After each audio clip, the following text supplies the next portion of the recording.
तो इस वीडियो में हम सॉल्व करने वाले हैं क्वेश्चन नंबर 7 में लिखे 7वें प्रश्न को। क्वेश्चन नंबर 7 के 7वें भाग में जो प्रश्न लिखा हुआ है वह इस प्रकार से है।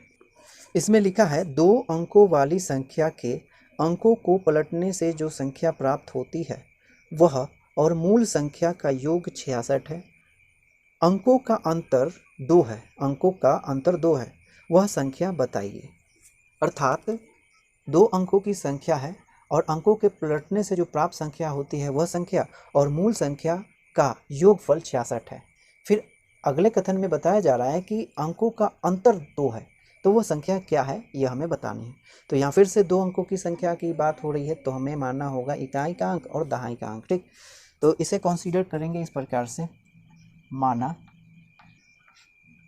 इकाई का अंक, इकाई का अंक y तथा दहाई का अंक कितना x मान लेते हैं। ठीक, तो इकाई का अंक हो गया y और दहाई का अंक हो गया x।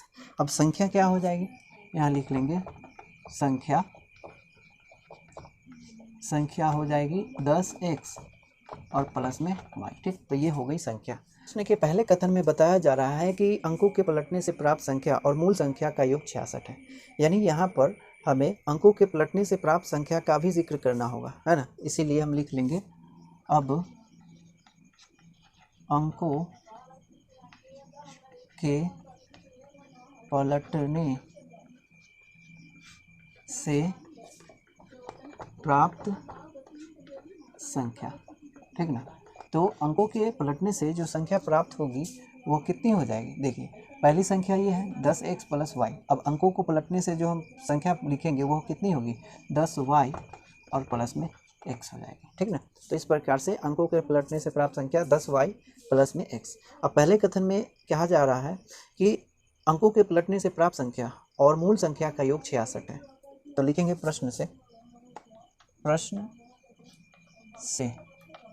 तो प्रश्न के पहले कथन में कहा जा रहा है कि अंकों के पलटने से प्राप्त संख्या यानी ये संख्या यानी 10y प्लस x और मूल संख्या यानी 10x प्लस y, इन दोनों का योग कितना है 66 है। ठीक, इन दोनों का योग 66 है। तो पहले कथन को हम इस प्रकार से लिख सकते हैं।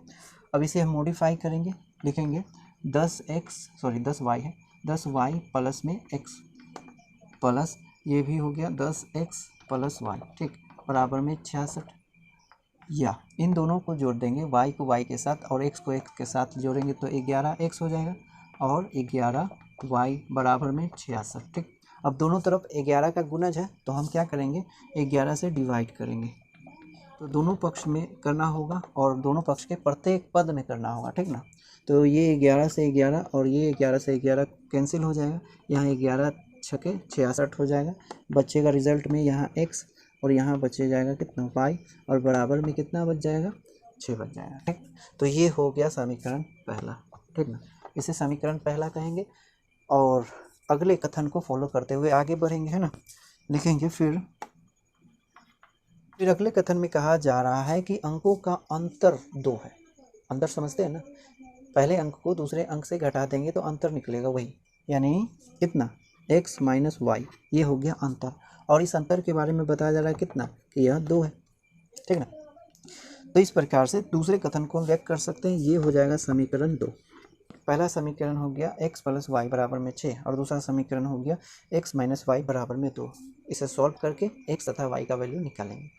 अब ये जो समीकरण है दोनों के दोनों समीकरण सिंपल समीकरण है ना, इसीलिए इसे सॉल्व करने के लिए हम लुप्तीकरण विधि का प्रयोग करेंगे। लुप्तीकरण विधि में क्या किया जाता है कि एक चर को गायब किया जाता है, लुप्त किया जाता है और दूसरे चर का संख्यात्मक मान निकाला जाता है। ठीक है, तो एक चर को लुप्त करने के लिए हमें या तो दोनों समीकरण को आपस में जोड़ना पड़ेगा या फिर घटाना पड़ेगा। अब घटाएंगे कि जोड़ेंगे तो डिपेंड करेगा कि जिस चर को हम घटाना चाहते हैं, लुप्त करना चाहते हैं, वो दोनों समीकरण में वह चर दोनों समान चिन्ह के साथ है या असमान चिन्ह के साथ। असमान चिन्ह के साथ है तो जोड़ेंगे और समान चिन्ह के साथ है तो घटाएंगे। ठीक, तो यहाँ हम y को लुप्त करना चाहते हैं तो y को लुप्त करेंगे तो जोड़ना पड़ेगा क्योंकि यहाँ पर माइनस है यहाँ प्लस है। ठीक, तो लिखेंगे समीकरण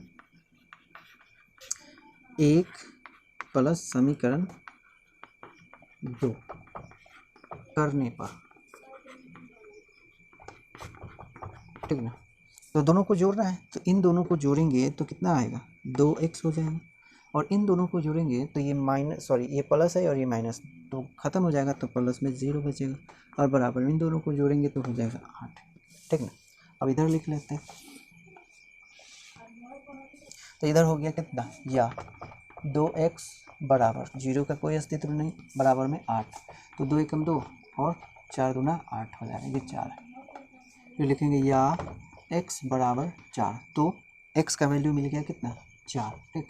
अब y का वैल्यू चाहिए, तो y का वैल्यू निकालने के लिए दोनों में से किसी भी समीकरण में रखेंगे, लिखेंगे अब समीकरण 1 में x बराबर 4 रखने पर,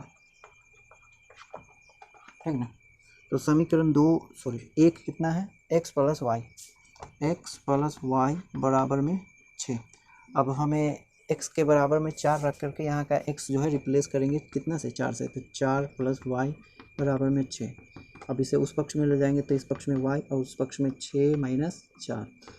अब इसे सॉल्व करेंगे तो हो गया 2, इसीलिए y का वैल्यू हो जाएगा कितना 2, ठीक। तो ये हो गया y का वैल्यू और ये हो गया x का वैल्यू। अब हम क्या करेंगे संख्या लिखेंगे, अतः संख्या बराबर, तो यहाँ कितना है x के जगह पर 2 रखना है, ये x के जगह पर 4 रखना है और y के जगह पर 2 रखना है, ठीक ना। तो हो गया 10 गुणे 4 और प्लस 2, कुल मिला करके 40 और प्लस 2, तो कितना हो जाएगा 42 यानी 42, ठीक। तो संख्या कितनी हो गई 42 यानी 42 हो गई, ठीक। तो ये हो गया आंसर।